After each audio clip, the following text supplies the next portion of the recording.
As I discussed last night, Joe Biden and his team have begun their transition to power, and Donald Trump has given his staff the green light to facilitate briefings and resources, although he reckons still that he won the election. How very Trumpian. Biden has announced key members of his team. It's a return to orthodoxy, in other words, a return to underachievement. I mean, John Kerry, the former senator and former Secretary of State, the millionaire who loves to fly around on private jets right around the world, has done for a long while. Yep, he's going to be the climate envoy. The bloke who flies around on private jets, he's going to get everyone else to reduce their carbon footprints.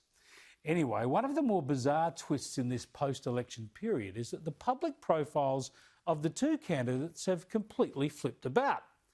Now that there are no votes to be won, Trump hasn't spoken publicly nearly so much, although today he did perform the annual turkey pardoning on the eve of Thanksgiving. And no, he didn't pardon the electoral organisers, he just pardoned the turkey called corn. On the other hand, Joe Biden, now that he can't scare away any voters, well, he's been more visible. He's done more public performances than he did before the election, and he even did an interview today. And listen to what he had to say about a COVID vaccine. Now, maybe the hope is we can actually begin to distribute it. This administration can begin to distribute it before we are sworn in and take office. And so it's all in train right now. I'm feeling good, though. Great news. There you go. Roll it out. He can't wait. Talk about changing stories, fact-checking and fake news. Before the election, Biden accused Trump of telling porkies about a vaccine being just around the corner. Here's what Joe Biden was saying about a vaccine just last month. We're about to go into a dark winter, and he has no clear plan, and there's no prospect that there's going to be a vaccine available for the majority of the American people before the middle of next year. So there you go. How about that? He was wrong in the debate. Still, a successful vaccine, as we all know, is good news for all, and there are 3 candidates out there. To make sense of the latest developments in the US, I caught up with John Decker today. He covers the White House for Fox News Radio.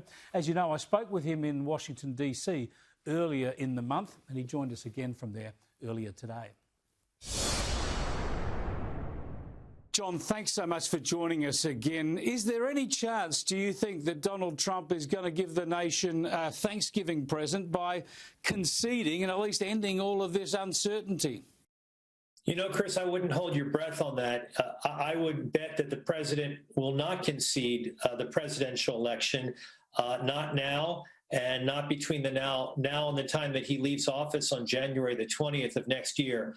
That's not just in his DNA. And the president still maintains that this was an election that was rife with fraud. He called it a hoax today on Twitter. So I don't think that's going to happen.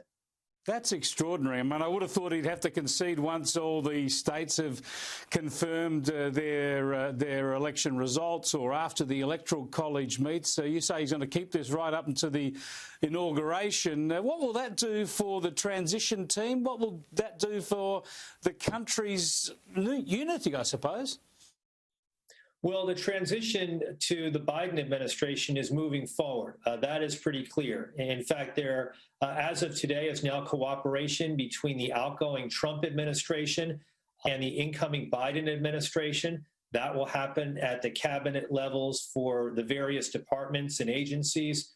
But as far as Inauguration Day is concerned, which is January the 20th of 2021, I wouldn't bet on the president actually being there for the inauguration of Joe Biden, which obviously would be a huge break with protocol and tradition. Typically, the outgoing president welcomes in the incoming president, but I don't think that's going to take place with President Trump. It's really sad to see. I mean, obviously there were voting irregularities. Obviously there was some fraud. Some of that's been demonstrated. We all knew that the massive switch to mail-in voting this time, the changed rules because of the pandemic, was going to lead to some of this controversy. But is there any evidence that's been presented or is about to be presented in court that suggests there was enough here that should overturn the election? No. The short answer is no. There have been upwards of 30 different cases that have been filed in both state and federal courts all across the country. in some of those critical battleground state, Chris. And in each of those cases, there has been no decisive or notable win by the Trump campaign legal team. They have been unable to prove or show evidence in court of any massive systemic fraud that took place in any state during the presidential election. And given the fact that it's 3 weeks now since the presidential election, which took place on November the 3rd, I don't think we're going to see that kind of evidence, given the fact that we haven't seen it already. What does this mean for the Republican Party, John, and for Donald Trump? Do you think Donald Trump has a crack at the presidential election again in 2024? Or do you think the Republican Party is then divided about how to deal with Trump and his supporters, or how to get back to, I suppose, a more mainstream conservative party? Well, if President Trump wants to run again for president in 2024, the nomination is essentially his. He owns the Republican Party. The Republican Party has been reformed or reshaped in his image. And I think that every Republican that was hoping to run in 2024 is just waiting to see what Donald J. Trump decides to do. If he decides to run, it freezes all of those other candidates, whether you're talking about Nikki Haley, the former U.S. ambassador to the United Nations, or Mike Pence, the vice president, or Mike Pompeo, the secretary of state. Each of those individuals have presidential ambitions, and they're going to defer to the leader of the Republican Party in terms of what he decides to do in 2024. All right, in the meantime, I'll tell you what worries me, and that is President Joe Biden. He's got out in the last 24 hours. He says America is back.